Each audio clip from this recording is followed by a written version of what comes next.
I'm going to start with the fundamentals. If you think you already know it, you're probably wrong. So stick with me. The devil's in the details here. You may, think you're pretty good at PPC, or maybe you don't. Maybe you are pretty good at PPC and you've been able to generate results. Whether you're like just starting out in your PPC journey or you're like really far in and you're already generating good results, I guarantee you that you will get golden nuggets out of just this presentation that will change your Amazon account and your PPC account for the better. There is guaranteed to be something in this presentation, and for some of you, it's going to be a lot of the presentation that straight up can immediately improve the results of your Amazon PPC campaigns. So let's jump in, as long as everything looks good, and I'm keeping an eye on the chat, guys, and so is Alex from AMZScout in here, my co-host. So make sure to keep active in the chat. If you have questions, the chat is going to be moderated by Alex, but I'm also keeping an eye on it too. So any issues, any questions, like put them in there. We're going to have a whole section at the end for question and answers. So yeah, just make sure to stay active. And now during this presentation, stay focused. Be humble so you can accept the information. You might think you know it. Again, the devil's in the details. And don't try to multitask. Don't put this on in the background, because literally, like I said, one thing that you learn in this presentation, this is one of those one things that affects all things. It can save you thousands, tens of thousands, hundreds of thousands of dollars and make you that same amount in profit if you implement it and you deeply understand it. So it's worth your attention. It's worth you not missing something because you have email open or you're texting or you're WhatsApping or something else. So let's rock and roll. We have a lot to cover.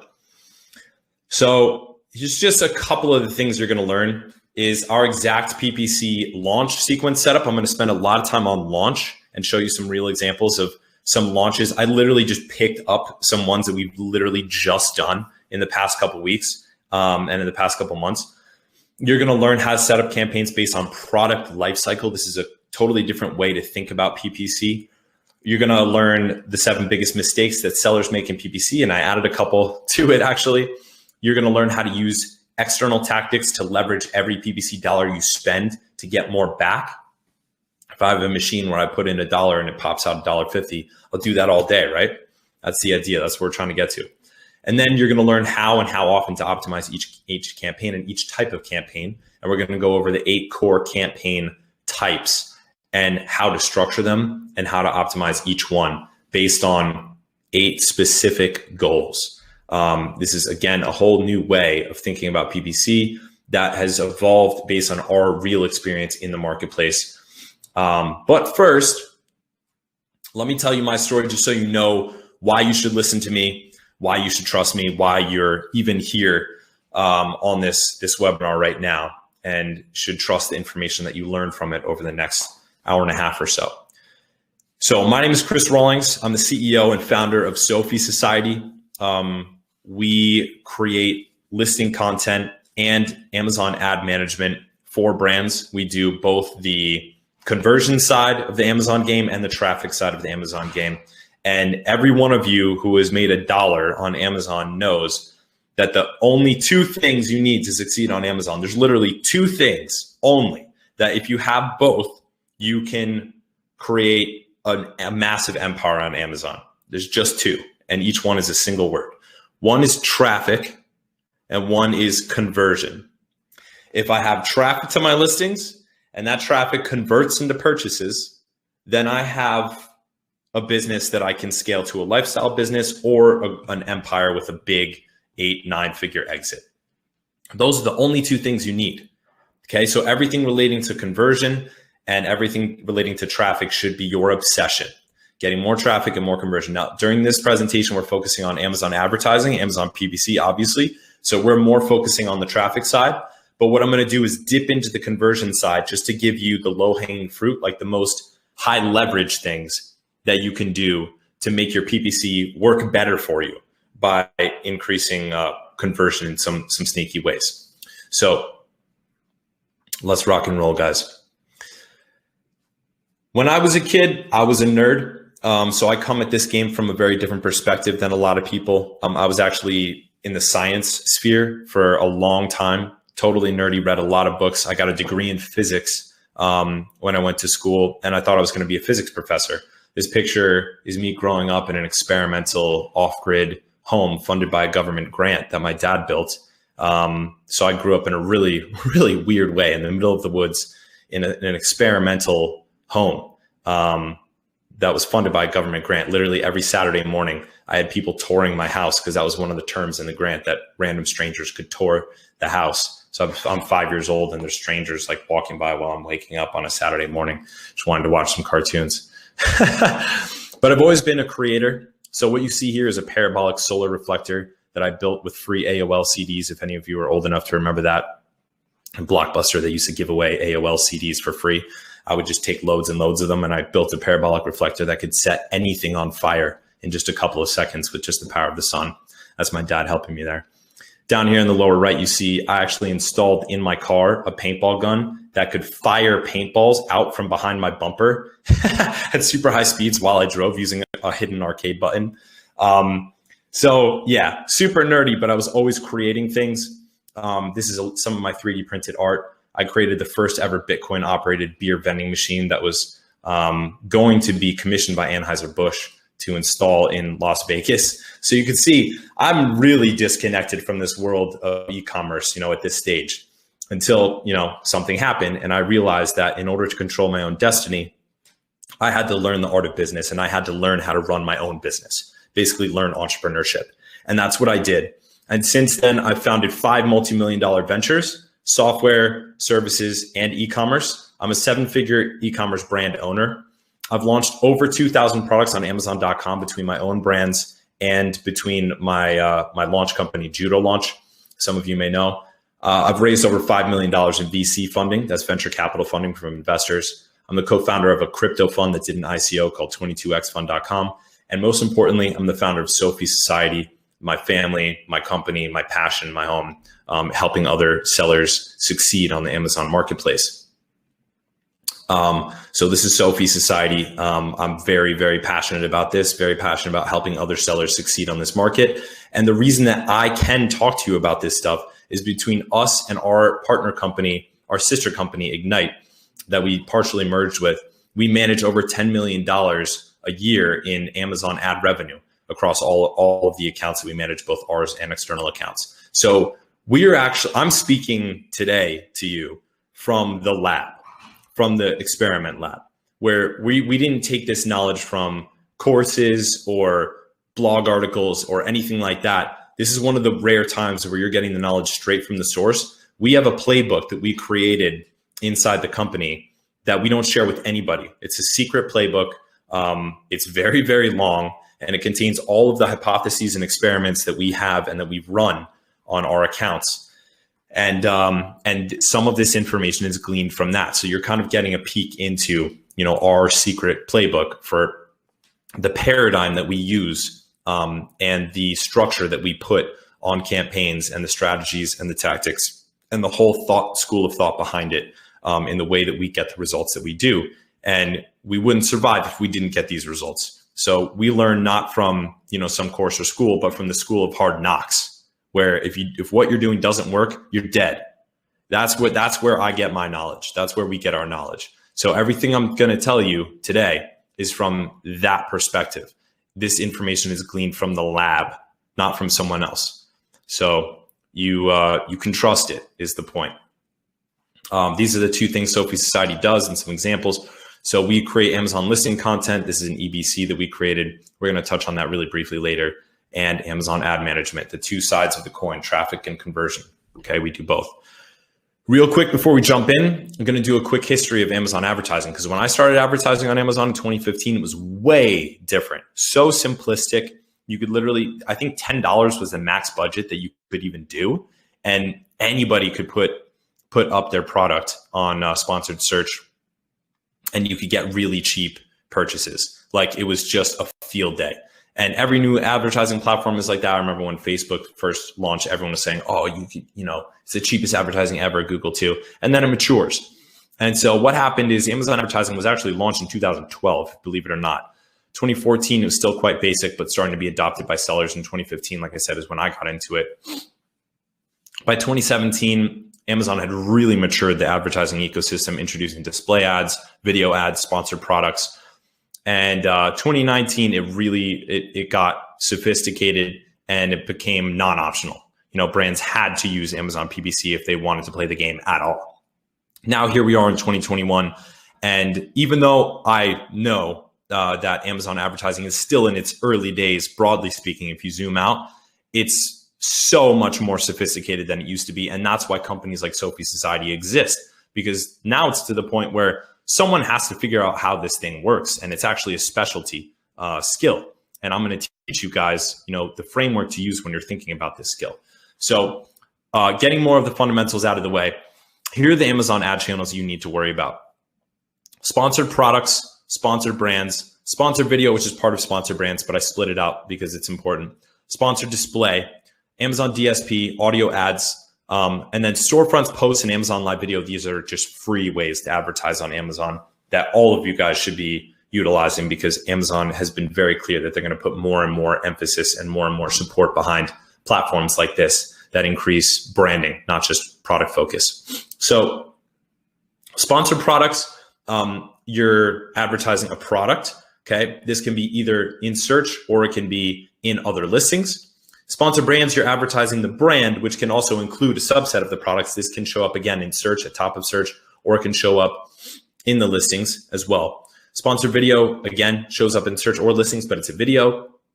Sponsored display actually shows up different places on Amazon. I'm going to show you some screenshots, and off of Amazon as well. Again, guys, we're just covering a brief fundamental here before we dig into like the real ninja stuff. Pay attention, because this foundation is what's going to give you the understanding to be able to absorb the knowledge that I'm going to deliver a little bit down the line. And then we're going to have a very special guest speaker that I think you guys already know, Thomas, come in and jump in a little bit later. So yeah, those are the ad channels you need to worry about. Now let's segregate these, okay? The top four are the ones you really need to worry about. Amazon DSP, that's programmatic ad buying. You don't really need to worry about that right now. It's not as relevant for brands. It will become so in the future. Audio ads are again, it's not the best way to leverage your time, the time you spend on Amazon advertising. The last three are free, and you should be utilizing those. You're not going to get, massive sales from doing this, but it's important to adopt these now, because Amazon is going to put more and more focus on it in the future. But all of this presentation is really going to focus on these top four, okay? Sponsored products, sponsored brands, sponsored video, which is actually part of sponsored brands, okay? So it's really three. But I separated out because it's so important. And then sponsored display ads. So this is what we're really going to be focusing on here. And this is what you should be focusing on too. Don't worry about trying to, leverage every single advertising platform that Amazon gives you. So this is what you see. When you're a normal brand, third-party seller, and you open up Amazon advertising to start a new campaign, you can start sponsored products, and that can be search replacement, sponsored brands, which can be video, or it can be headline or storefront ad, and sponsored display. Okay. Now let's go over what this actually looks like. First of all, there's two big categories that these fall in, and they're very, very different in the way you think about them. And some of you, based on your product category, your product unique design, and your product type, are going to focus more on one than the other. Okay. So this is different product to product, and this is what we found. So the search advertising, which is the lion's share of the actual clicks and purchases still on Amazon, but the browse and interest-based advertising is actually growing more and more, and Amazon intends it to grow. So for the search, you've got sponsored products showing up at top of search and rest of search. Sponsored brands, okay, again, showing up headline ads, it could be storefront or it could be product focused. And sponsored video that just shows up in the middle of search results, okay, on page one. Then there's browse, and this means, or interest-based. This means it's not in search results. So it's not based directly on what somebody searched. This is the important paradigm that you have to understand when you try to figure out how to apply these things to your product. So sponsored display ads, they show up on the listing in different sections. I'm going to show you some screenshots. Product placement ads show up on the listing, okay, on other listings that you determine. Sponsored video can also show up in a listing, okay, not just in search results. Amazon live video and posts, again, those are free, but those are browse-based. So you can see just in the last couple of years, Amazon has added a lot of features to advertising that lead to browse-based search, browse-based advertising, where someone is browsing around, clicking around the website, and they see an ad, versus they search for something and then they see an ad. So this is a part of Amazon advertising. You're not going to learn about the real strategies in how to leverage its browse-based advertising because it's still not a majority of the actual ad sales that happen on the platform. But you have to learn this now and what the difference is between the two so that you can leverage this in the future, because Amazon has made it very clear it's going to add more and more resources and tools for brands for this style of advertising, and also for branding versus product-focused advertising. Okay, search-based advertising, think Google. That's Google advertising.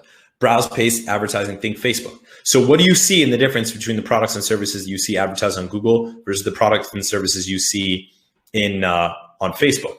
Okay, on Google, you see utility. Usually it's utility options. They try to get you in with the how-to, because when you're searching for a problem or a product or a solution or a topic that you get advertised to. So usually this is more utility based. It's like straight up solving a problem or speaking to a passion. When you're browsing around Instagram or Facebook and you get an ad, these are usually things that people wouldn't search for. They're trying to interrupt your flow and show you something really cool. Okay, so this is like a really important thing to understand. So for really unique, really innovative products, you can clean up with Amazon's browse-based, and let's go back real quick, browse-based types of advertising, because you can get in people's faces, even if this is a type of product that there's not yet a lot of search volume for, okay? This is a whole paradigm shift on Amazon. Our whole industry and all sellers are focused on, you know, if I'm going to launch a product, what's the search volume for the main keywords, what long tail keywords, what search volume do they have? And that's how we determine our success. And that's how we determine how we're going to organically rank. And that drives all sales, okay? We're looking at right now, the very beginning of a whole sea shift, a whole paradigm shift on Amazon, where the browse-based and interest-based advertising and visibility is going to get more and more important. So it's not all going to be about your organic ranking. It's not all going to be about your PPC search ranking. Okay, this is really important for you guys to understand. And I'm telling you this because, you know, we're on the front lines. So we see the sea changes as they're happening.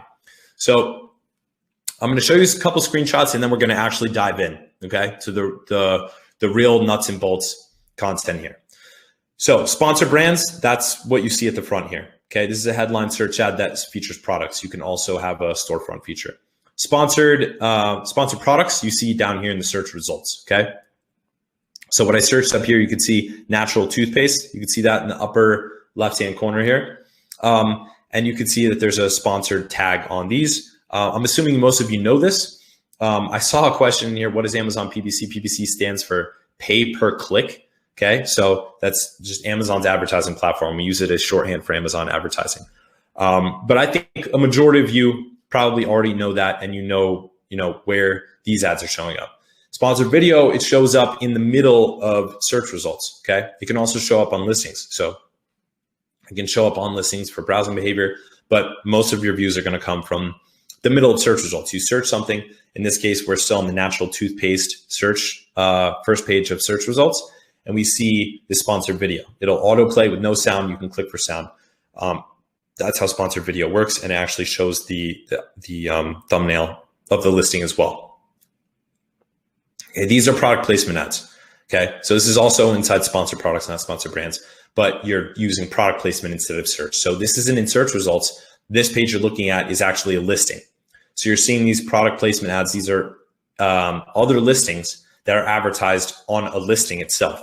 Okay, so Amazon is incentivizing people to click onto other listings, and you pay for getting that placement or for getting that click if you're advertising on your own or someone else's listing. These are the spots you see sponsored display ads, okay? This is underneath the bullet points and underneath the buying options here in little squares. So this actually shows both on and off Amazon. Sometimes this is useful for brands. Some brands it doesn't make sense for. This will also show on like blogs and publications and stuff like that. So yeah, that's the sponsored display ad network there. Okay, now we've covered the fundamentals, guys. For those of you who want to get some kind of benchmark for what sellers typically spend, 35% is the average that we see of sales coming from Amazon PPC. Okay, so 35% from PPC, 65% from organic. And this 35%, it can go up to 50%. It can go down to 15%. Depends on the brand, depends on the brand's goals. And it depends on what life cycle your products are in, okay? And how many products you have as well. So, but this is about the average. You can expect about 35% of your sales to come from Amazon PPC and the rest to come from organic. And that's healthy, okay? Again, it can go up or down, but that's what you can expect. Now, let's get into the paradigm shifting stuff, all right? This is what you're not going to learn from gurus. This is what you're not going to learn from courses. This is literally what we've built from the ground up, actually doing this day in and day out. And that is to think of your campaigns and to think of your PPC and the whole structure of how you put your PPC together in terms of life cycles, specifically product life cycles, and goals, okay? And I'm gonna show you exactly how to set up your entire PPC account so that you have it structured perfectly to align with product life cycle, and product goals and account goals. And I'm gonna show you what those different life cycles are and what the different goals are and exactly how to set them up, okay? So here are the 3 basic product life cycles. The first one is launch. The second one is scale. And the third one is profit. Now, I'm going to go through what each of these life cycles look like and how to know what stage of this life cycle your product is currently in or what you expect it to be in. But first, I'm going to go over it's really 8. I added video as the 9th, but these are the 9 core campaign goal types, okay? And they're grouped. That's why you see them with different colors. So there's discovery, research, and performance. And I'm going to walk through each of them, but those 3 as a set make our feedback loop. There's the ranking goal. There's the brand attack via search. There's brand attack via browse. There's brand defense via search. There's brand defense via browse. And then there's video, which is its own eggshell, its own world with its own science, because video really fuses the art of content with the art of driving traffic.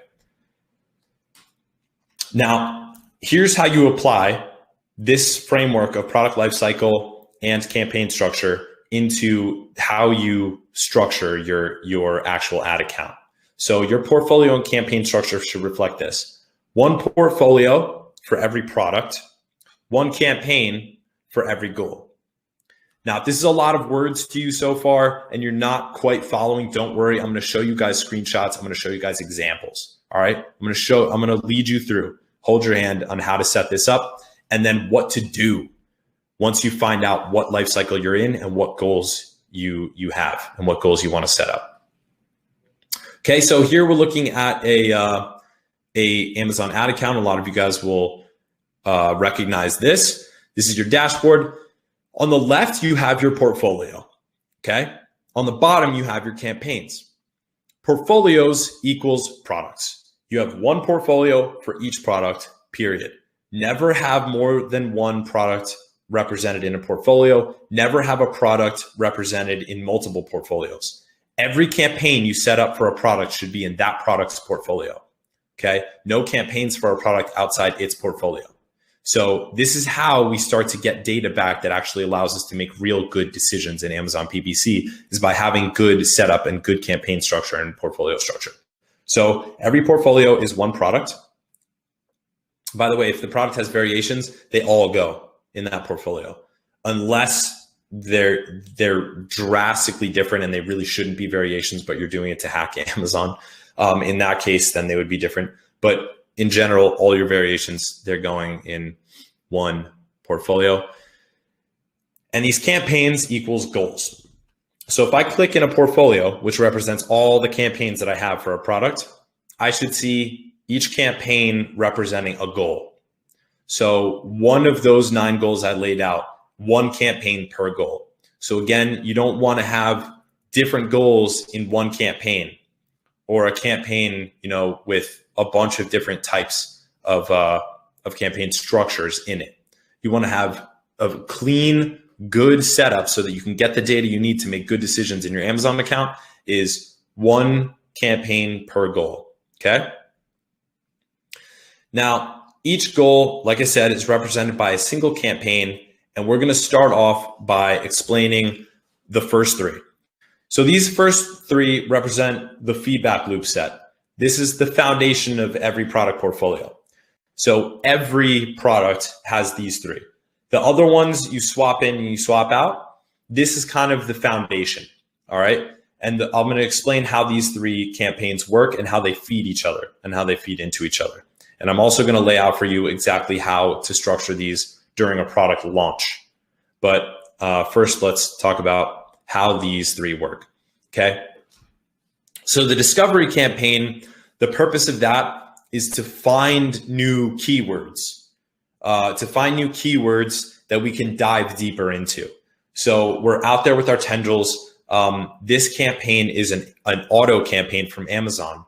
And some of you are familiar with this structure, but I'm going to issue a warning, okay, a little bit later on. The way you're doing it is probably wrong, especially when it comes to launching products. So if you already know this, you may think you know it, but you're probably losing a ton of money because of one crucial mistake that most sellers make, and I made for a very long time before I realized what was happening.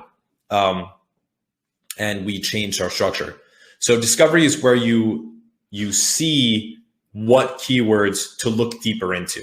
And you see that based on the impressions that the keyword's getting, the clicks that it's getting, and most importantly, the conversions that it's getting. So if you have keywords with a lot of impressions and conversions with a fairly low ACOS, which stands for average cost of sale, okay, then you know that that's a keyword to look deeper into.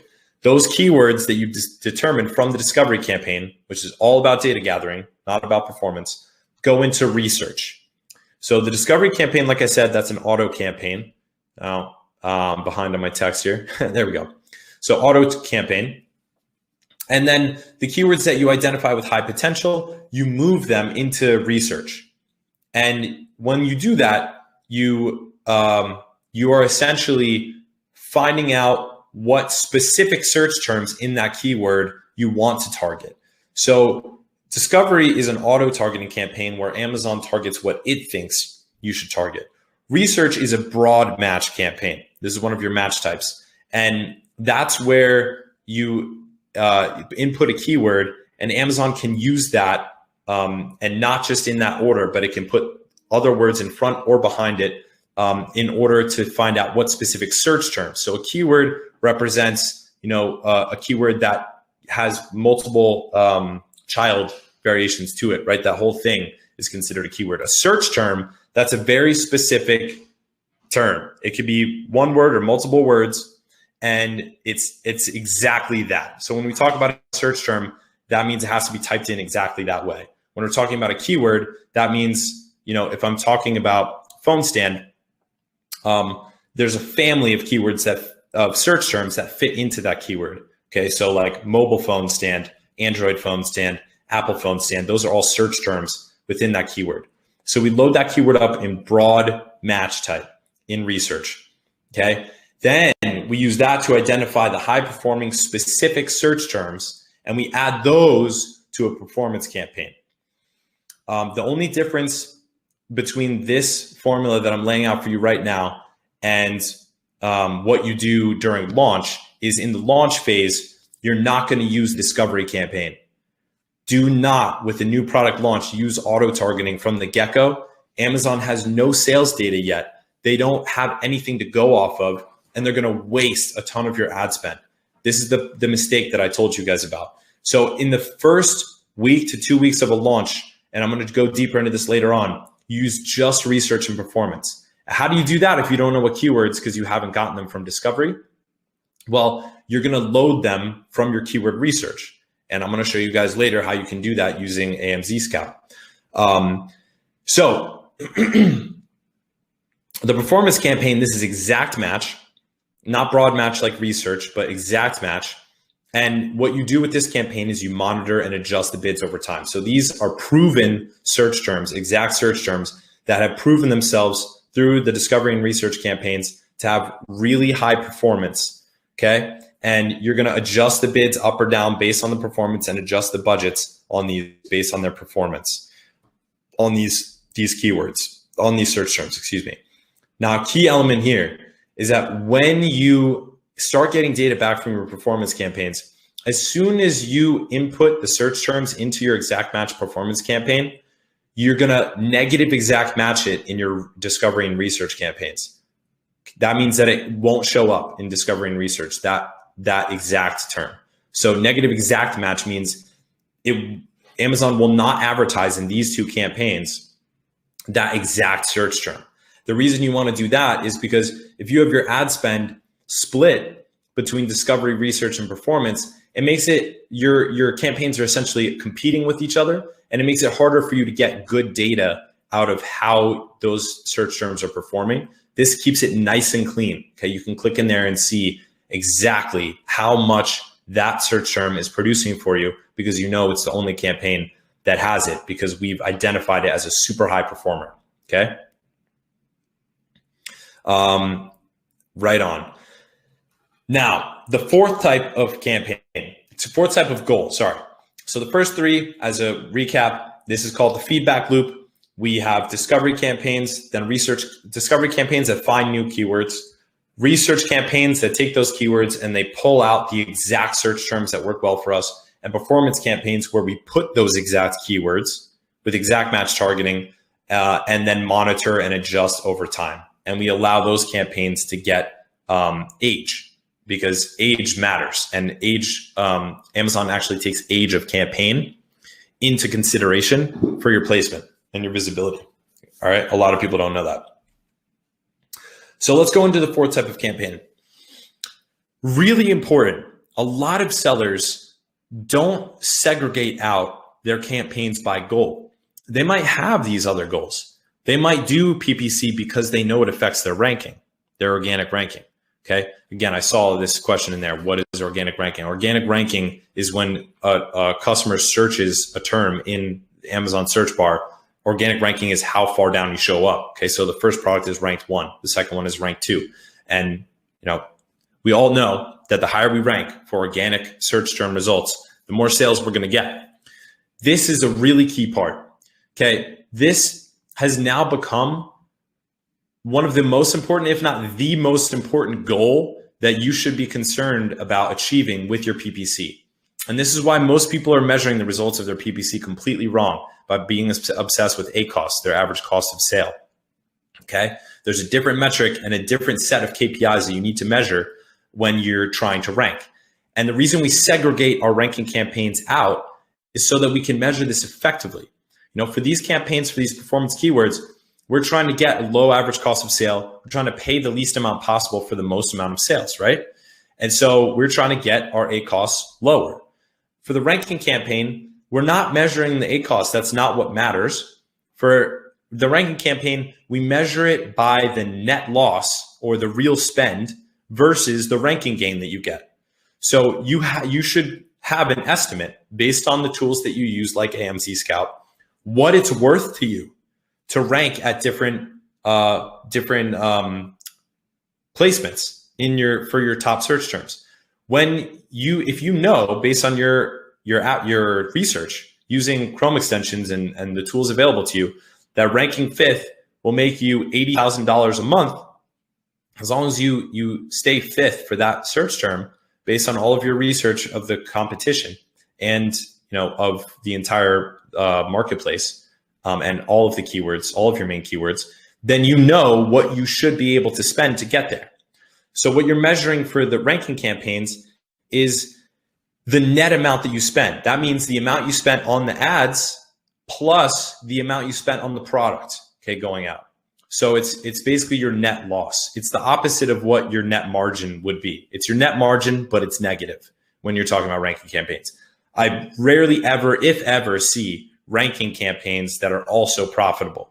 In fact, if you're doing that, you're probably doing it wrong. You're probably not pushing it hard enough, because Amazon's marketplace is really, really competitive. If you want to use PPC to rank, you have to overspend for that. You have to pay to get those positions. You're not going to break even on your ranking campaigns. Or if you do, you'll barely. But mostly you're going to be paying to rank. And you're going to be paying some net amount. And that's your net loss on each unit. That's what you need to measure for these campaigns. Okay. And I'm going to show you examples of all this from our real accounts in a second. So again, if some of you guys are lost, just wait around. We're going to hit this from multiple different perspectives. Now, the fifth and sixth, these are brand attack campaigns. So these are bundled: brand attack via search and brand attack via browse. Okay, the brand attack via browse, I would say, is probably the most important one, because this is how we get super good results, especially at launch, by targeting specific ASINs. So the brand attack search, that means that you are targeting search terms that are another brand, a competitor's brand. And usually it's a competitor's brand with a higher price point, or a lower quality product, or a lower star rating, or less reviews, or just a worse listing. Even if it's a good product, it could be just the listing content is not as good. So your conversion is going to be better. So that is perfect for brand attack browse, meaning this is a product placement ad on another listing. And it's a listing that you can compete with. If a lot of you guys probably know Thrasio. Thrasio is a aggregator in this space. That's over $1 billion valuation now. This company, I know some of the founders, Josh, Carlos, John. They grew explosively by acquiring brands and making small tweaks to them to make them massively more profitable and massively better revenue. And some of the things that they changed are the way that they advertise and the ASINs that they target on their advertising and their content. And there's a really great story that John told me when I spoke alongside him at a conference year before last, where they acquired a brand called Angry Orange that it actually takes out pet stains from carpets. Okay, they acquired this brand and it was doing really well when they acquired it. It was doing significant revenue. I don't remember exactly what it was, but say it was $1 million a month in revenue. All they did was change the main image to make it stand out way more by making the packaging just this bold, solid, bright orange color. And before it just blended in with all of the other sprays, they changed it to this bold packaging. And when they did product placement ads, it stood out from everything else. It popped out like a sore thumb, this bright orange color. And they literally 2 or 3x that company in the span of less than a quarter by doing that. It's crazy. So this shows you how these little tweaks, and this is why you guys should be paying attention and close all your other Chrome browser tabs, because little tweaks like this, one little change can dramatically alter your business. One little insight. And I'm showing you guys these insights from real world experience. Brand attack search, this means you're just targeting another brand's brand name, but it shows up in the search results. And I'm going to show you guys examples of that in a second as well. Yeah, so here you go. Here's a brand attack search campaign. See, I typed in Trader Joe's toothpaste. So Trader Joe's toothpaste, yet all I see all over the top is Tom's. So obviously they're heavily targeting this other brand, Trader Joe's toothpaste, because they know that they're superior. I mean, look at the listings. Here's Trader Joe's toothpaste. On the lower right, you can see it's the purple one. The lighting is bad. There's no depth to it. It's a terrible picture. It looks like it was taken with an iPhone in a basement or something. And Tom's knows this. So they know that this brand is getting a lot of search volume. And they know that their listings look better. So more people are going to click on theirs. So obviously this is working for them because they're going heavy on it. They've got the sponsored brands and they've got the sponsored products on this brand. So this is a brand attack type of campaign. Here's what the brand attack browse looks like. You could see, again, on this very same listing, this Trader Joe's toothpaste, once I click into the listing, see all these other brands showing up on their product placements. Choosing this is an art. And these guys know. They know that their listing is better than this one. And that's why, when you search some of these other brands, you don't see this. You don't see these product placement ads. In fact, you see only their brands because they know that they're better. And other folks have probably tried and lost money on it. So you choose these brands very wisely by doing your homework up front. Then the next two are brand defense, which is exactly the same as what we're talking about with brand offense, but you're defending your own brand here. This really matters once your brand starts to get significant search volume. Okay, like, we have brands, they get 10, 12, 15, 20,000 searches a month just on the brand. So this becomes really important. Other people are going to snipe these spots if you don't. It's not a waste of your ad dollars to advertise on your own brand. Search any major company, Airbnb, Uber, Salesforce. You're going to see the top Google hit is their paid sponsored spot for that because they just want to crowd out anybody else who would try to steal their sales. So you could see counter to what happened when I searched Trader Joe's toothpaste. If I search Tom's toothpaste, they've got all their spots. They've got all their product placement ads. They've got ad spots. They've got all their headline and sponsored brand search spots. Okay. And they've got it all covered. So you have to know, you have to be able to determine what brands you can fight against and what brands you can't. The reason Trader Joe's toothpaste doesn't advertise on Tom's is that they know they wouldn't win. They wouldn't be driving profitable ads and they wouldn't be driving low-cost ads to that. Okay, so it's all in the selection. And this is the browse defense. Look at this again. We're on the Tom's listing. All of the sponsored products related to this product are their own products. Now for you guys, I actually, I would recommend, even though I wouldn't recommend this on search, for browse, I'd recommend all brands do this. We do this for almost every brand, unless it really, really doesn't make sense, because you get these own spots. As long as you have multiple listings, you should be advertising them, and they're related. You should be advertising them on your own listings. Otherwise, other people are getting those clicks. They're already on your listing. You've done the hard work of getting the traffic to the search results and getting the clicks to your listing. Don't waste it now. Okay? And the last one, of course, is video, which is its own ecosystem, its own world. We're getting amazing results with video. The key to this is to generate videos that display a unique selling proposition in the first 2 seconds. The first 2 seconds has to have a very unique selling proposition that's shown via video in the first 2 seconds. And like I said, Sophie does both content and traffic. We actually generate these videos as well as manage the traffic for the videos and manage the Amazon ads. That's the key. All right, let's get into, like I said, a deep dive on these product life cycles. So we have the launch cycle, we have the scale cycle, and we have the profit cycle.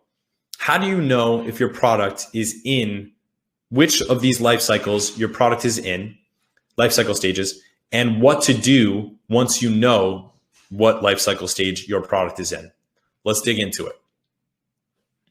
So the launch product life cycle phase means that you are launching a new product or relaunching a product that already exists. So for whatever reason, whether it's brand new on the marketplace or it's old, dead in the cemetery and forgotten about, you are not getting ranking on this product. You're not getting organic sales. It needs to be launched with intention. Okay. The primary goal of this campaign of this product, when you're in this life cycle stage, is to get sales velocity from high relevance keywords with significant search terms to rank. That's the goal. Your goal is not to generate profit when you're in the launch phase, whether it's a brand new launch or a relaunch. You're not trying to generate profit. If you try to go that route, other brands are going to eat your lunch. And when you lose momentum on Amazon, you lose completely, period. So you need to keep that momentum up, and it's all or nothing. On today's Amazon ecosystem, you're either launching and getting that organic ranking for the top search terms that you identified, or you're not. If you try to half-ass it and you don't spend enough and you're trying to pinch pennies and get profitable campaigns during the launch phase, you're going to lose. You got it all mixed up. You wait until the scale and profit life cycle phases to do that. And if you don't, you'll just never get there. You'll maybe make a couple of bucks and then drop back down, never rank, and then the product's back in the cemetery. You need to spend it to make it on today's Amazon marketplace. So the primary goal is to get sales. You have, in the very beginning of a Amazon product launch, you have a 35-day honeymoon period. Okay, this is well known now. It's not officially released by Amazon, but we live by it, have lived by it for a very long time. It's very clear that in the first 35 days of a product going live on Amazon, Amazon gives it a shot. It's like Amazon gives you like your 15 minutes of fame. It has no previous sales data to use to determine the algorithm for where it should rank on different search terms. So therefore, whatever you feed it, it just takes that into consideration and at the expense of other more established products. So you actually have the opportunity in the first 35 days to significantly rank if you really gun it. And this is why I'm saying, if you take your foot off the gas in these first few weeks, you're done. The sellers that don't have a sophisticated strategy when it comes to their PPC for launching, they'd never even see the light of day in today's Amazon marketplace. That's the raw truth. So in this phase, you're tracking KPIs, not weekly, not monthly, but daily. And the main KPIs you're tracking the number of organic sales, the number of PPC sales, the PPC spend, the PPC revenue, the number of rebates you gave away, the number of reviews you got, how many total reviews you have, what review star rating you have, and then your normal PPC metrics like your click-through rate, your PPC conversion rate, and then the listing metrics like your total impressions and your unit session percentage, which is your listing conversion rate. So all these metrics you track every single day. It's not that hard. You literally have a VA, it takes 15 minutes. They look up all that information and they put it in a spreadsheet. You track this every single day. Oh, and most importantly, you track the ranking of the top 5 keywords. And we're gonna show you later how to use AMZScout if you don't already know or have another tool that you use, how to use AMZScout to determine your keywords and to track them. Okay, so those are the most important things. KPI stands for Key Performance Indicator. It just means a number that you track that tells you how good and how healthy your business is doing. So the success here is measured not by your PPC profit, but by your organic ranking results. That's how success is measured. So you're not doing yourself any favors if you're getting really low ACOS, but your sales, are in the single or double digits. You're not doing anyone any favors, and no one's going to pat you on the back for that. If you have a high ACOS, but your ranking is going up, and up, and your organic sales are going up, and up, then that's something to celebrate. It's okay if you have a high ACOS. Okay, the target during this phase is to rank for the keywords, and then once you do that, bring your ACOS back down as close to break even as possible. During this phase, here's how you set it up. And again, I'm going to show you guys some screenshots of actual campaigns in the last couple of weeks, last couple of months that we ran for these. You want one ranking campaign for each of your 5 top target keywords. The keywords are the keywords that you found that have the highest impressions for your product, but also the highest relevance. So it's a mix of the two. The highest impression keyword, it's likely not going to make it on your list.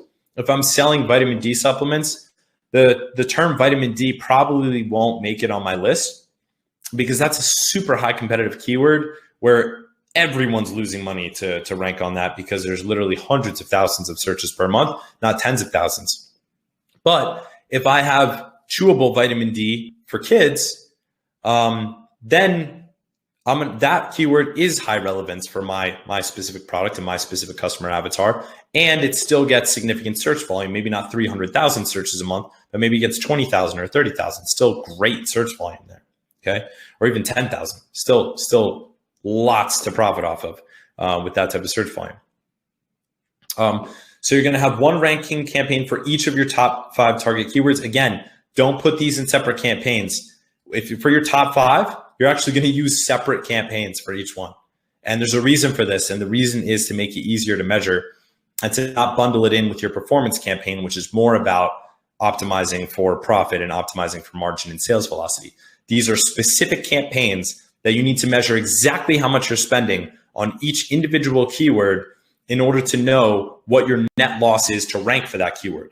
And you cross-reference that with what organic ranking you've been able to achieve for that keyword and what revenue increase you've gotten as a result of that ranking increase. So you see how we think about things completely differently. You have to think about PPC as part of a very, connected ecosystem of your Amazon account, not in and of itself, where most sellers are just thinking, oh, I want to lower my ACOS and I want to raise sales for all my products. Those are my goals. That's all I want to do. That's the wrong way to think about it. Okay, the other campaign, you're going to have one research campaign with a starting list of high relevance keywords for your research. So this is very important. We touched on this before. You don't want to start out with a campaign with an auto campaign, Amazon's auto targeting campaign, when you have a new product launch. The reason is that Amazon doesn't have any sales velocity to go off of or sales history to go off of, and they're going to waste your ad spend. So the way you do this is you set up a campaign with broad match, just the research campaign. Remember discovery, research, performance? You cut out discovery for the first week to 2 weeks, sometimes even up to a month, depending on how much volume you're getting. You just do research. And since you don't have keywords coming from your discovery campaign, you pre-populate them yourself.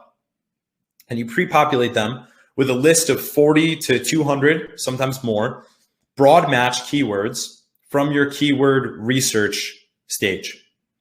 And later, we'll touch on that very briefly, how to go over that.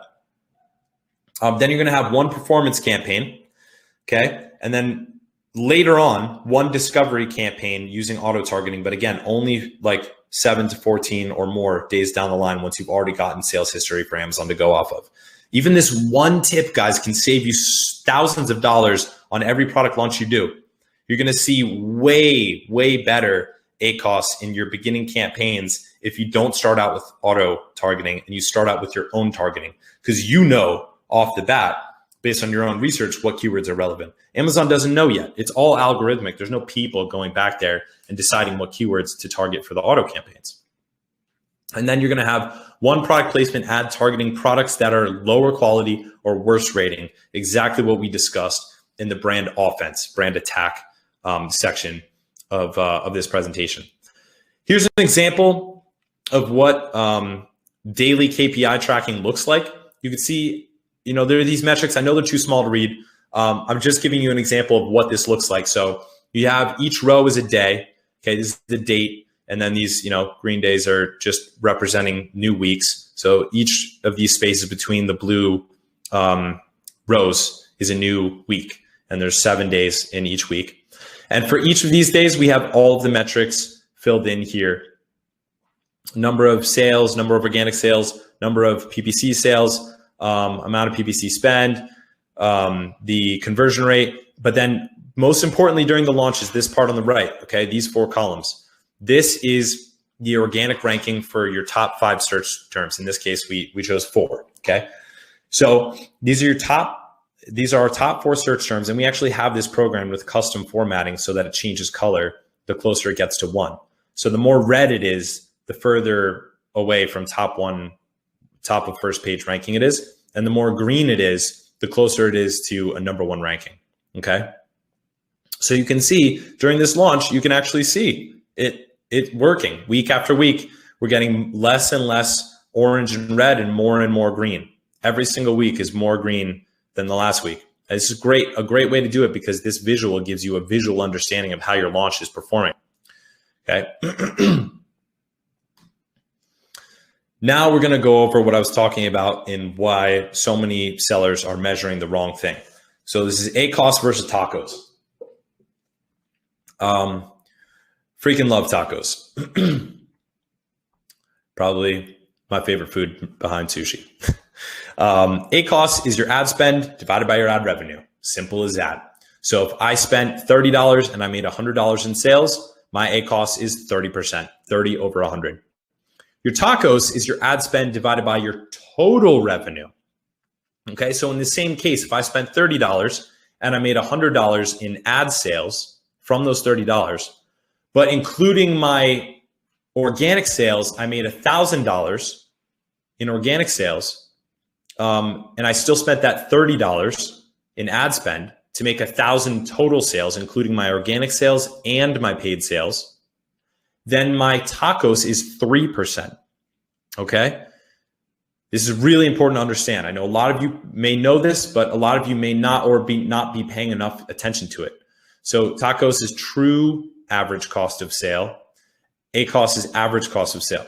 So the TACOS, basically, it's taking into consideration the ranking component of PPC. That's the big difference. And that's why most people that are just looking at ACOS are looking at it all wrong, because what you get from PPC isn't really about the sales themselves. It's about the sales themselves and the effect they have on organic sales. And to measure that, this is the metric that you want to track. And there are benchmarks for hitting this. You have to know, in this case, your product margins to know what TACOS to target. That's the most important thing, is to understand what your product margins are. So let's go into the second product lifecycle phase, now that we've gone all the way through launch. In the scale product lifecycle phase, you're in this phase when you already have significant ranking because you've done you've run the launch phase successfully. You have good conversion and you have some reviews. You're getting consistent sales, but you haven't maxed out your market share yet. Now you go into the scale phase. Now you've set the foundation to scale this product, and you set up campaigns totally differently when you're in the scale phase than you do when you're in the launch phase. The primary goal here is to use PPC to scale sales while maintaining ACOS if possible. Sometimes you're going to have variability of ACOS depending on how aggressively you're getting to scale, and maybe you can live with a higher ACOS. But the goal is to use PPC to scale sales. Whereas before, our goal was to use PPC to get organic ranking. Now we have a whole different goal. So we're going to measure the success of this set of campaigns in this product based on a totally different KPI. We're not using that same sheet that I mentioned before, or we still can, but we're looking at different metrics on that sheet. Okay, our goal is to scale sales at a reasonable average cost of sale. We're looking to gain market share and ideally max out our market share. Okay. We're looking to try to get break even or slightly negative ACOS if possible. Sometimes that's not possible. And a healthy total average cost of sale. Okay. Now the last product life cycle. This is the life cycle that you get to once your product is well established, very well established. So it enters this phase once you've been in the scale phase for long enough. And that long enough, when you want to exit the scale phase, that's up to you. You know, I know sellers that never leave it, or for some of their products, never leave it, and they never transition to profit, or they go back and forth between launch and scale because they're very aggressive and they want to grow their revenue over anything else. But for sellers that are able to build up a base of sales and organic ranking, consistent sales each day from their scale campaigns, they use the profit lifecycle stage and they shift focus completely into actually maximizing the profit from their campaigns. The important thing is you can't do this until you've set a good foundation by going through the other lifecycle phases first. Now, it is up to you when you decide to move from scale into profit. When you think, okay, I've got enough market share, I really want to just maximize the amount of profit I'm getting on this product. I've got lots of reviews. I'm sticking my organic ranking. My conversion is pretty consistent. That's the time where you can start pulling money out, you know, and this is a business. We're all running businesses. We can't run in the negative or break even forever. We need to profit from this business. And this is when you start to profit from your campaigns and profit from your products. Okay.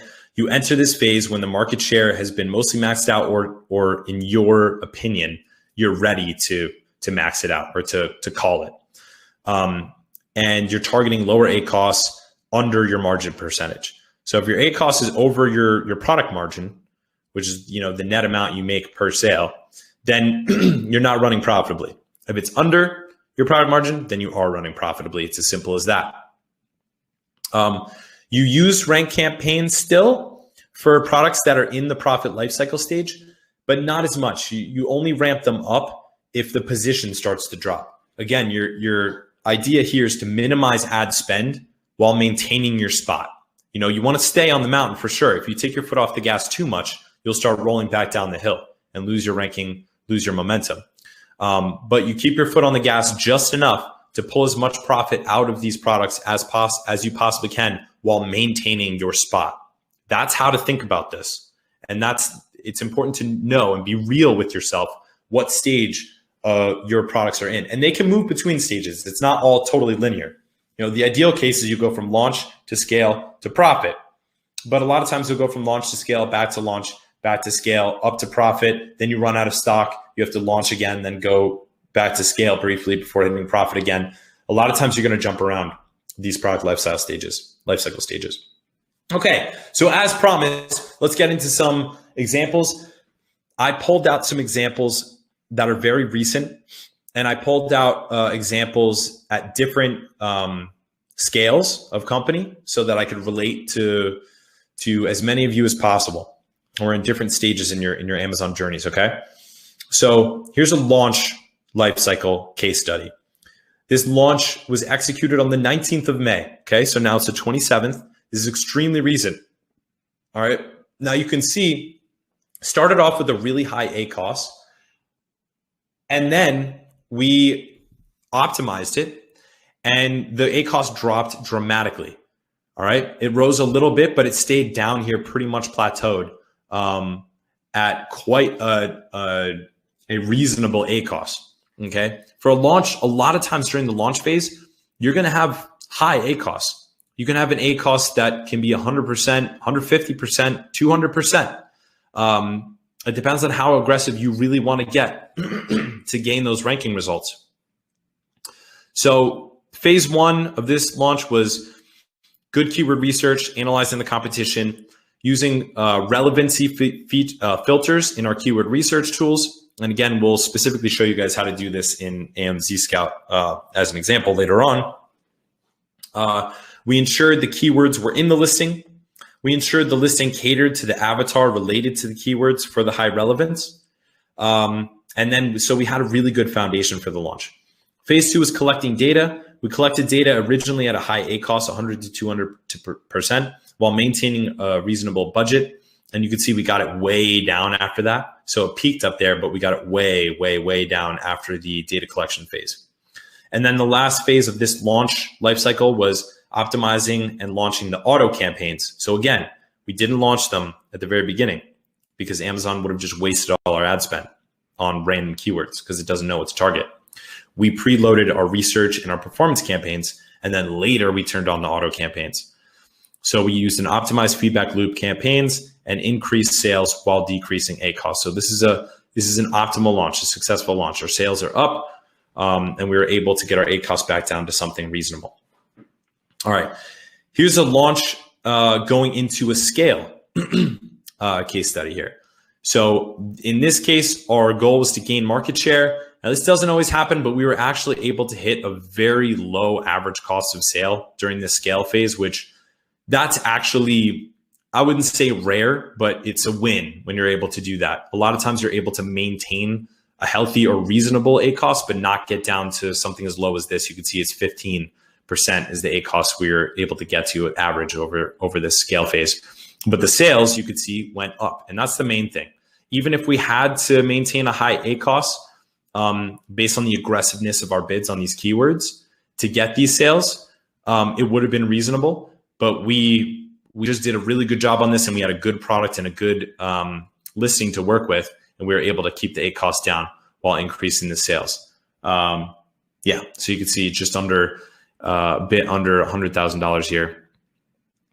We cut unprofitable ad spend, maximize the existing profitable targeting. So, we're ramping up all of the campaigns that we know are profitable. We're constantly negative exact matching. We're adjusting the bid, the placement, and we're adjusting the bids, and we're changing all of the keywords bids in our feedback loop performance campaigns and research campaigns. And like I said, negative exact matching the new keywords we put into performance campaigns in the research and discovery campaigns. Our goal is to increase sales while maintaining ACOS. We actually were able to reduce ACOS. The result was that we increased sales while lowering ACOS. So that's what it can look like. It's not always going to look like this when you go into the scale phase, but that's what it can look like when you're in scale. All right, Here's a little relaunch case study. Hang on a second, guys. Here, I actually have to plug in. Just got a battery warning. Don't want to lose yet. There we go. Sorry about that. I want to just drop off on you guys. So here's a case study and one example, recent example of regaining ranking. So this is relaunch. Again, like I said, these products can go back and forth, bounce back and forth in between these different life cycles, product life cycles. This particular product lost rank while it was out of stock. That happens. Okay, it's happened to the best of us. We capitalized on the existing data we had from the previous campaigns to execute a smart launch. This was really high aggressiveness because we're really confident in the previous data. We didn't wait, with low budgets and low bids until we got enough data, to make decisions. We knew we had proven data from previous campaigns from this product that we could implement. And you can see the results here. We're able to increase sales, but most importantly, increase ranking of these of this product. Now, here's one I'm actually going to show you guys the KPIs for this one. So this is a re-rank, regaining ranking. You can see the ACOS over this period, not low. It's just a hair under 60%. Okay, but that's because during this ranking and launching campaign, the goal isn't to get low ACOS. We considered this successful because we got organic sales that aren't shown here, went through the roof because the ranking increased. ACOS is not the KPI here. The KPIs for this product lifecycle phase and for the ranking campaigns are most importantly your organic rank, and then you're also tracking your click-through rate and your conversion rate, both your PPC conversion rate and your listing conversion rate. Okay, check it out. So this is the ranking before that launch at the beginning of the graph I just showed you, and here's the ranking after. You can see a lot more green here. We didn't hit all of the keywords in this case. We're tracking a ton. It's like 9 keywords that we're tracking here. But so we didn't hit page 1 for all of them, but a majority of them we did. A majority of the keywords we hit page 1 for, and you can see we're on page 1 for none of them beforehand. So this is what you call a successful re-ranking campaign. Okay, here's a profit example. Again, these are all recent examples. The goal here was to decrease the total average cost of sales while maximizing sales and market share. Okay, and the profit, we're still concerned about using PPC to get organic ranking, but we're not being crazy aggressive about it. We're being very smart about our bid optimization so that we can keep a low total average cost of sale. We're able to grow profitable sales, and we were able to lower ACOS, as you can see. At first, ACOS was slightly going up, then it went down while sales trended up. In general, sales were just trending up. Okay, we progressively added more and more spend to the PPC while monitoring ACOS and TACOS, and we're talking pretty big numbers here. Most common seller PPC mistakes. Okay, I promise you guys I would go through these. They relate to a lot of the content that we talked about so far. And yeah, we're already an hour and 10 minutes into the presentation now, guys. I appreciate you guys all sticking with me. If you've gotten distracted, shake yourself off a little bit, close those Chrome tabs, put your phone upside down. We still got more to cover. We're almost there, and we have, a really important and special guest coming on, and a surprise for you guys at the end, and a little free giveaway we're going to give you guys. So please stick around for that.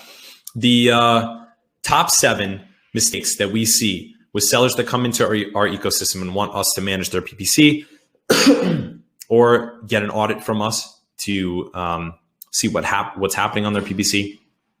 1, there's more than one goal per campaign. You should always have one campaign per goal. The next one is more than one match type per campaign.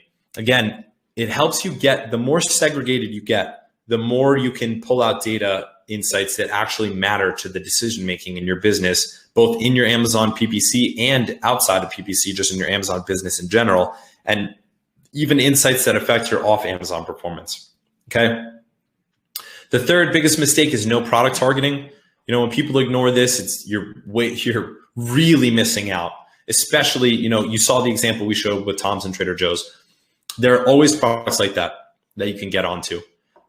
So that's a really big mistake that a lot of sellers make. The fourth one is only sponsored products campaigns, not doing sponsored display or sponsored brands. Again, you're missing out. If you tried it, but you had too high ACOS, you likely just didn't have the right approach. The fifth one is no negative keywords or ASINs. when you see that a keyword or an ASIN is not performing well, this is the type of adjustment that you make weekly. So you add negative keywords weekly. You check to see if there are more negative exact match keywords that you can add to cut out unprofitable ad spend each week. That's a good clip to get enough data to optimize. If you try to do it more frequently than that, you're not really collecting enough data to make good decisions. If you're doing it less frequently than weekly, then you're actually missing out on a lot of opportunity to cut out wasted ad spend. The sixth one is a lot of waste on non-converting keywords and ASINs, and this is related to number 5, never negative exact matching them. And the seventh one is underuse of exact match for converting keywords. If you see converting keywords in your broad match campaigns and you're not moving them to exact match, then you're not utilizing them well enough, and you're not measuring them well enough, and you're not able to spend enough time on them. When you have these hero keywords that are really producing for you, it deserve attention all of themselves. They should be highlighted, as a campaign in and of themselves, because they are hero or alpha campaigns, as we sometimes call them. You should be watching them like a hawk and adjusting them constantly. External factors affecting PPC performance. We're going to go over this, guys. Then we're going to go over one main way. I'm going to show you a formula that you can use to really quickly change the external factors that affect your PPC. And then we're gonna bring on our special guest Thomas here, and then get right into the special gift that we've set aside for you at the end of this presentation. So here are the 6. The first one is listing quality. That means the image, the main image, the title, the copy, the secondary images, the video, and the EBC. The second one is reviews. You have no reviews, low reviews, not enough reviews, or a bad review rating. The other big one is you have a negative review showing on the front page of your listing under top reviews. It's okay if you have negative reviews, but they can never show up on your listing.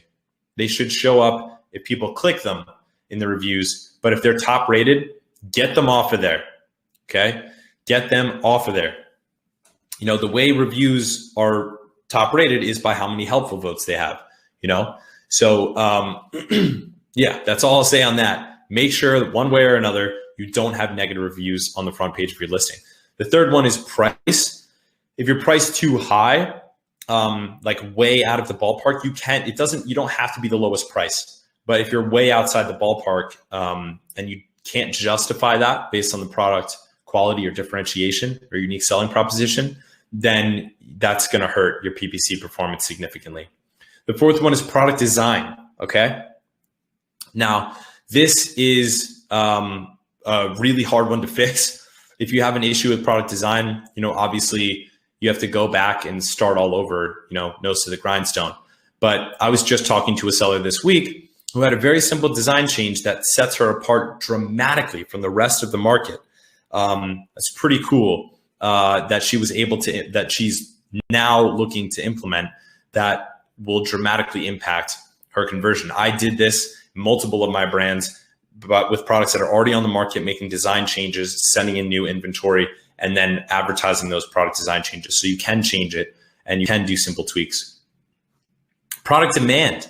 If there's just not enough search volume for the product, it's really hard to get the traction for it. And then of course, inventory management. If I'm running out of inventory and running out of stock, then obviously my PPC is not going to perform. And Amazon hurts your visibility when you do that. So this is what I was talking about, guys. This is kind of one of the special gifts, little nuggets I'm going to give you in this. You may have seen this around the internet already. It's kind of spread like wildfire. This is the formula that we designed for A+ content. So we've done thousands of listings, thousands of product launches, and we utilize a scientific principle for testing our hypotheses in the marketplace. We tested tons of different ways to do enhanced brand content. And this is the 7-part formula that produces the best conversion. And you'd be surprised how much conversion impact changing your EBC can have. Sometimes it's a couple of points. Sometimes it's literally dozens of points on your conversion rate. So just think about that. If you go from 15 to 20% conversion, that means for every 100 impressions you get on the listing, you just got 5 more sales every single day. This dramatically impacts your PPC, and it dramatically impacts the stickiness of your organic ranking as a result of PPC. All right. I know we're going fast here, guys. Don't worry. If you stick around to the end, you're going to get some special material that's going to help you do this yourself. We actually have a guide that you will be able to get that will allow you to walk you through how to do this yourself. So just pay attention as much as possible. Don't really worry about taking notes. Try to just stay in the moment and stick with us. We're almost there. So here's the formula. I have to go really quick through this. I actually usually present this in its own entire hour-long presentation, and each element and how to structure it and how to think about it and why it's important and all of that. I'm giving you guys this formula now just as a special little gift. You'll be able to find more about this just by Googling around. Like I said, it's all over the internet. There's a whole video I recorded about this on YouTube. It's on our website and everything else, but this is the formula, okay? You can see it here on the left-hand side. What I did here was just screenshot the EBC. This is an EBC that we created for a listing. And I cut it up into 2 just so that it would fit on one screen, but this is one scrolling EBC you see here, okay? So you can see it's separated into 7 different parts. The top part is just the logo. Then the next part is the hero image with big human faces and the product, okay? Human face is so important, real human faces. Then a 4-panel icon showing features. Then a 4-panel icons showing, 4-panel icon showing lifestyle images, real pictures. Then you're doing 4-panel with icons that show features and text to support it. Then you do 2 banners. The first banner is some kind of breakout with more of your pictures of your customer avatar with actual features. And then the next banner is either a breakout or an instructional step-by-step, or it's an inclusions, or it shows some kind of X factor close-up with minimal text, but displaying as much as possible through icons and images. And then the last one, possibly even the most important or most exciting, is the product carousel. It actually sells the other products that you sell for you. So this is like basically free product placement ads that you can get here. And you can even sell the product using this comparison table, adding features and stuff like that in there. Okay, so that's it. Just to prove to you guys that this actually works, here's some actual EBCs that we created. Some of you guys know Matt Clark from from amazing.com, ASM. We created the EBC for his coffee brand. He's public about this. The brand is called Life Boost. I believe they're in the middle of an exit for an 8-figure amount. Okay. Before we implemented this and a couple other listing changes, the conversion rate on this listing was 21%. After these changes in this EBC was implemented, the conversion rate was 38%. Here's an example. Before we implemented this EBC for this brand, this listing was converting at 24%. Afterwards, it was 33%. And here's the example we were looking at in the beginning. Before implementing this, it was a 12% conversion. Afterwards, it was 27%. So they're not all that dramatic, but it can be very dramatic. All right, guys, the very last thing I want to say before we actually bring in our special guest, Thomas is waiting in the lobby here, is utilize Amazon's free advertising tool too. Okay, we did a broad overview of the paradigm to follow when you're doing Amazon PPC and Amazon advertising and the way to think about it and the school of thought behind it that we use to produce results. And honestly, an entire course could be taught on this, an entire course curriculum and is taught on this. And we could do a whole hour-long or day-long session on each of the sections or each of the goals or each of the life cycles. The idea of this was to give you guys a broad overview of how to think about it, how to structure your campaigns so that you could get in there and start taking action. But also, you should start taking advantage now of free Amazon advertising opportunities. So storefronts, it's free to create those. Amazon posts, these are little blog posts on Amazon.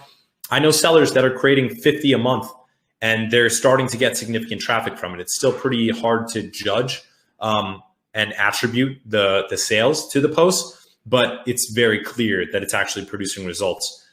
So even if you're not ready to have a content team doing pumping out 50 a month, you can just start doing a couple a week and start getting in the habit, because Amazon is going to start including more content heavy and brand heavy sections of their site to improve the browsing behavior of shoppers. And the last one is Amazon Live Video. Again, it's free to do. You just show up live, show your product, or do a promotion, do a contest, do whatever. That's something that's free. So for those of you guys that are really bootstrapping, all of these Amazon advertising features are actually free for you. Okay, here's an example of posts. Looks like this on mobile, where most people view them. Here's an example of Amazon Live Video. It's a desktop example. You can see the live chat in here, similar to the webinar that we have going now. And this is a storefront. Okay, you can actually have your different sub brands and all of your products and a lot of really cool different types of content in the storefront. What we have in store to give to you guys for free, and also what I mentioned to you guys about the keyword research stuff. So AMZScout, you can use this to do all of the keyword research stuff that I told you guys about. You can get your most relevant and your highest impression keywords so that you can preload them into your broad match campaigns and not waste money on auto campaigns. So it's really great for you to do your upfront homework before you start your pay-per-click, and literally saves you thousands on every product launch that you do. And also you can use it after product launch in the scale campaigns as well. Reverse ASIN lookup is also a really great way to checking the top page one competitors, inputting their ASINs, and then looking for the keywords that they're ranking for and what they're ranking for. Because if they're ranking for those keywords and they're high volume, they're selling for them. So it tells you if they're your competitors and they're ranking for those keywords, that those are high relevance keywords. You can also look up search volume history. I think this is a feature that I don't think other tools actually provide. Most of them are live snapshots. Having the history is super duper valuable. So this is what I was talking about before. When you're benchmarking your KPIs for the launch campaign, for the scale campaign, for the profit campaign, but especially for the launch and ranking campaigns, you are looking at success, measuring success based on the ranking impact that you have. And you have to use keyword tracker to do that. AMZScout has an excellent keyword tracking tool for this. As you can see, it graphs it all out in a much smoother way than most of the tools and Chrome extensions out there. So all you do is monitor the keyword ranking positions in your Amazon search results for the product. You take the ASIN, and then you could break down the ranking by page and position for multiple keywords for each of the products. So again, you're segregating everything by product. This allows your PPC campaigns to match your tracking tools on the back end. And if you have one-to-one and you keep it all super organized with the portfolio structure we used before, and a tool like AMZScout on the back end that keeps it organized in the same way, you're set up for success. Then you get to track how the keyword position changes over time, and it supports all Amazon marketplaces. So you're covered no matter what marketplace you guys are selling in. All right. So let's cover the extension first. If you guys haven't used this, you're really missing out. You do get a lot more data than you get from some of the Chrome extensions and free extensions out there. You see the badges. You can use a bunch of different filters. I have this on mine. You probably saw it on some of my screenshots. I use this Chrome extension myself when I'm doing Amazon research. It is actually really, really helpful and really, really valuable. You probably saw it on my screenshots earlier in the presentation. And then this is another feature that we actually use, which is product database. We use this for product research. This allows you to identify product opportunities, and us being an agency that always needs to stay on the forefront of what works, because we're executing these services for sellers. We use this to get our bead on the market, to get our bead on the categories. This is super duper valuable in the early stage. Like I said, product design is one of the top things that you can do that will actually affect the success of your PPC alongside your listing conversion and everything else.